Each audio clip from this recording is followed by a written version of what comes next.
Hello বন্ধুরা, আজকে তোমাদের সঙ্গে এমন একটা ভিডিও শেয়ার করতে চলেছি যেটা তোমরা কখনো খাওনি বা দেখোনি বা শোনোনি হতে পারে। মানে অনেকেই।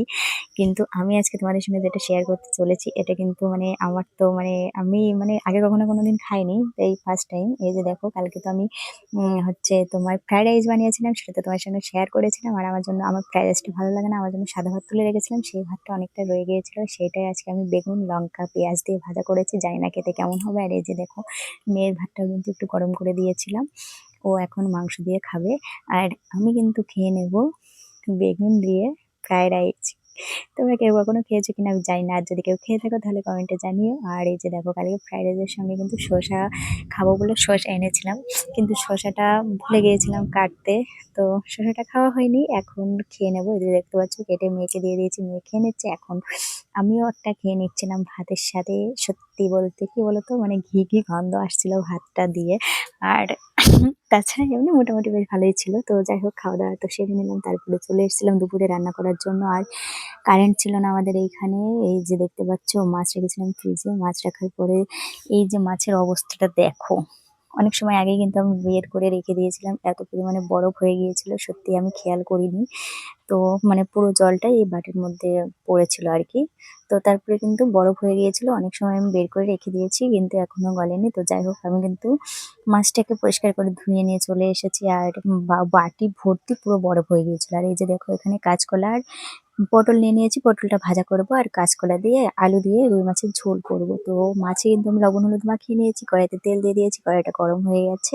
এখন মাছগুলোকে আমি সুন্দর করে ভেজে নেব। তারপরে কিন্তু সবজিগুলো কেটে নিয়ে এই দেখো মাছ ভাজা তেলের মধ্যে কিন্তু আমি দিয়ে দিলাম তোমার হলো পটল ভাজা করার জন্য। আর এখানে পটল ভাজা তুলে নিয়ে কিন্তু আমি আলুগুলোও ভেজে নিচ্ছিলাম খুব সুন্দর করে। আলুগুলো খুব সুন্দর করে ভাজা হয়ে গেছে আমার। এখন আমি কিন্তু ঝোলের জন্য জলটাও দিয়ে দিয়েছি। এই যে দেখতে পাচ্ছি পরিমাণ মতো জল দিয়ে দিয়েছি। আর কলাটা কিন্তু আমি তোমার ঝোলের মধ্যে দিয়ে দেবো। এদিকে ভাত বসিয়ে দিয়েছিলাম, ভাতটা হয়ে গেছে, ঝোলটাও ফুটে গেছে। এবার কিন্তু ওই কেটে রাখা কলা আর লঙ্কাগুলোকে আমি দিয়ে দেবো। অনেকগুলো লঙ্কা দিয়েছিলাম কারণ তরকারিটা একটু ঝাল ঝাল করতে হবে। কি বলতো, কালকে মাংস খেয়েছিলাম, তো মাংসতে একটুও ঝাল দিয়ে মানে ঝাল হয়েছিল না।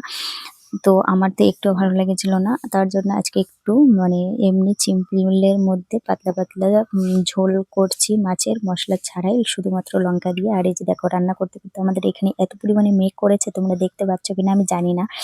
তবে দেখাও আমাদের এখানে মানে পুরোপুরি অন্ধকার হয়ে গেছে, এত পরিমাণে মেঘ করেছে, মনে হচ্ছে বৃষ্টি আসলে পরে বৃষ্টি শুরু হলে পরে আর হয়তো মানে থামবে না। চারিদিকটা কিরকম অন্ধকার অন্ধকার হয়ে গেছে দেখতে পাচ্ছ। এখন কিন্তু দুপুর 1টা বাজে। আর এই যে দেখতে পাচ্ছ চারিদিকের কি অবস্থা দেখো।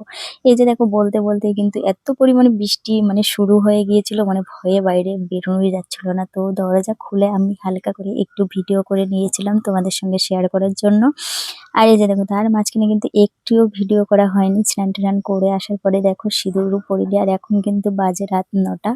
আর এখন ভাবছি একটু সিঁদুরটাকে পরে নেবো, না হলে ভালো লাগছে না দেখতে। কেমন লাগছে দেখো, মানে নিজেকে নিজেই দেখতে একটু অন্যরকম লাগছে। আর এত সময় কারেন্টটা ছিল না, এখন কারেন্টটা চলে এসছে। আর আমরা কিন্তু ঘুমিয়েছিলাম দুপুরবেলা। তো এখন চলো একটু সিঁদুরটাকে পরে নিই। মেয়ে বলছে কি যাও সিঁদুর পরে আসো, নাহলে ভালো লাগবে না। এই যে দেখো সিঁদুর পরার আগে কেমন লাগছিল, সিঁদুরটা পরার পরে কেমন লাগছে তোমরা একটু জানাও। তো আমাদের এখানে তো আজকে প্রচুর পরিমাণে বৃষ্টি হয়েছে, সেইভাবে কিন্তু কোনো কিছুই শেয়ার করিনি, রান্না বান্না কোনো কিছুই তোমাদের সাথে শেয়ার করতে পারিনি। তো ভিডিওটা এটুকুই ছিল, টাটা।